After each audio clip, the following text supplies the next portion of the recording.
લાલુ તેના માસિક સ્ટાઇપેન્ડના 45% ખોરાક અને પરિવહન પર ખર્ચ કરે છે. બાકીના 20% પુસ્તક પર અને બાકીના અડધા અન્ય ખર્ચ પર વાપરે છે.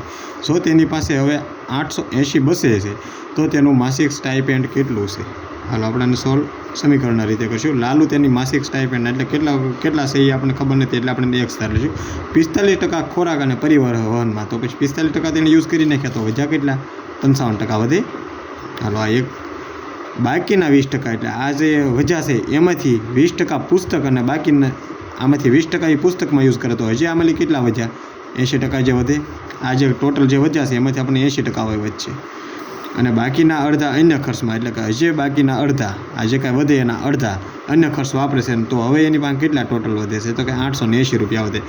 પહેલાં એણે 55% ખોરાક અને પરિવહનમાં ખર્ચ કર્યા, 45% એણે ખોરાક અને પરિવહનમાં ખર્ચ કરેલા, 55% બચત થઈ.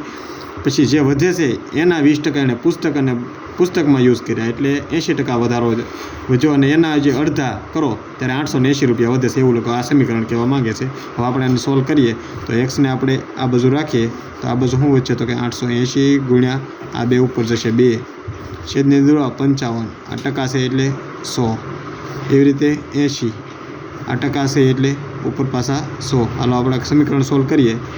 1 1 ગયું, 11 પંચા, 11 અઠ્ઠા, 8 8, 5 દુ, રેડી?